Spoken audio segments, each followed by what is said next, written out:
روز جو روز اول تھا کہ پروردگار نے انسان کو خلق فرمایا اور انسان پروردگار کی ایک ایسی تخلیق ہے، ایک ایسا شاہکار ہے کہ جس کو خلق فرما کر خود پروردگار خداوند عالم یہ فرماتا ہے کہ انا خلقنا الانسان فی احسن تقویم، کہ یہ انسان ہماری تخلیق کا شاہکار ہے۔ اور انسان کو خلق فرما دینے کے بعد جتنی بھی طاقتیں تھیں،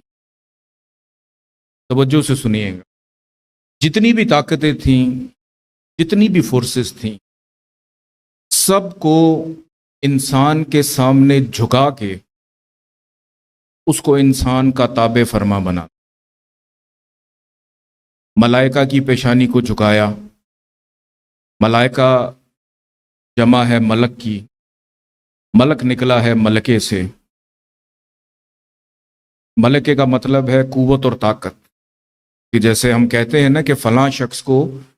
گفتگو کا ملکہ حاصل ہے، یعنی اس کو گفتگو کی قوت اور طاقت جو ہے اس شخص کو حاصل ہے۔ ملائکہ کی پیشانی کو جھکایا، جتنی بھی فورسز سب کو انسان کے سامنے جھکا کے ان طاقتوں کو انسان کا تابع فرما بنا دیا۔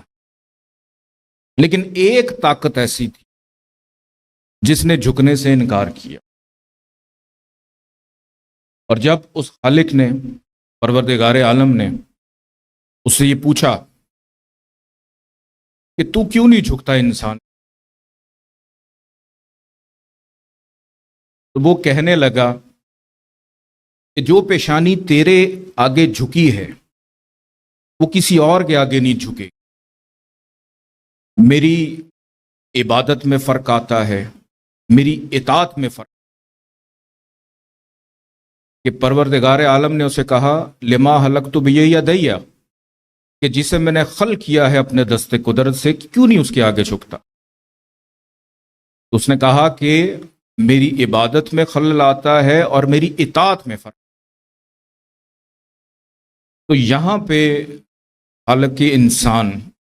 پروردگار عالم جلال میں آ کے مفہوم اطاعت کو واضح کرتا۔ یہ نہیں کہا کہ او عزازیل، یہ نہیں کہا او معلم الملکوت، یہ کہا کہ سن یا لعین، کہ اے معلوم تیری اطاعت میں فرق آتا ہے، آتی ما ارید لا ما ترید، کہ میری اطاعت وہ نہیں کہ جسے تو چاہے، میری اطاعت وہ ہے جسے میں چاہوں۔ اور یہ کہہ کے اس کو ملعون قرار دے کے ہمیشہ کے لیے بارگاہ سے نکال،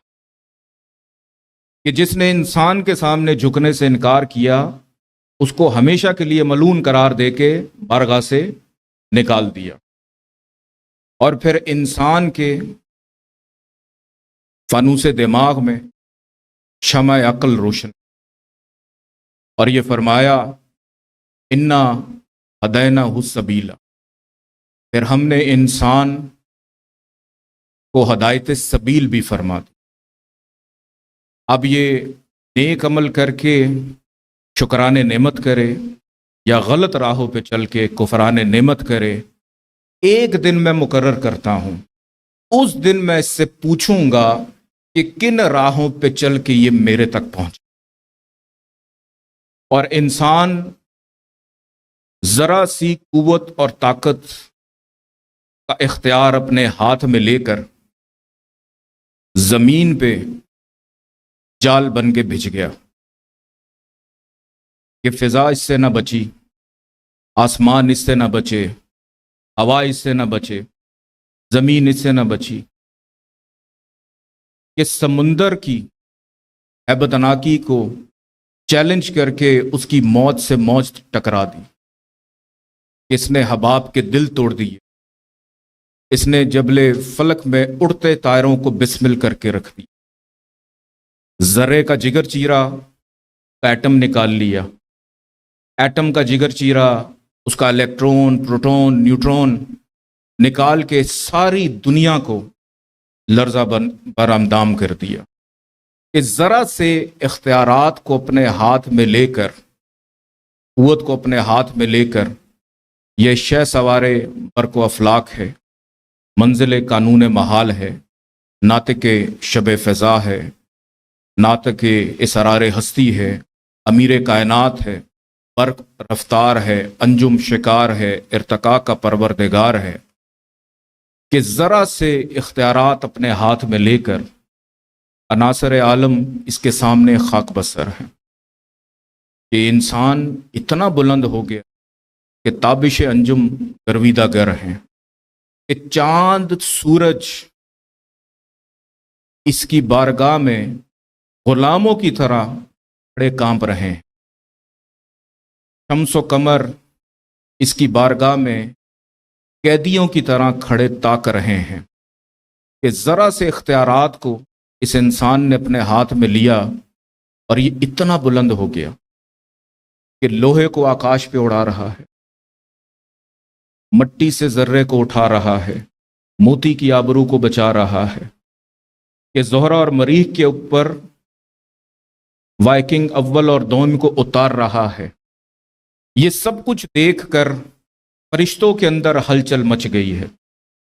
اور جبریل کھڑے یہ تقریر فرما رہے ہیں کہ اے فرشتوں ہوشیار، یہ جنت سے نکالا ہوا پھر واپس آ، یہ زمین کو ناقابل رہائش اختیار، کہ زمین کو ناقابل رہائش سمجھ کے یہ چاند پہ ڈیرے ڈالنے جا رہا ہے۔ اتنا بلند ہو گیا انسان کہ انسان کے پاس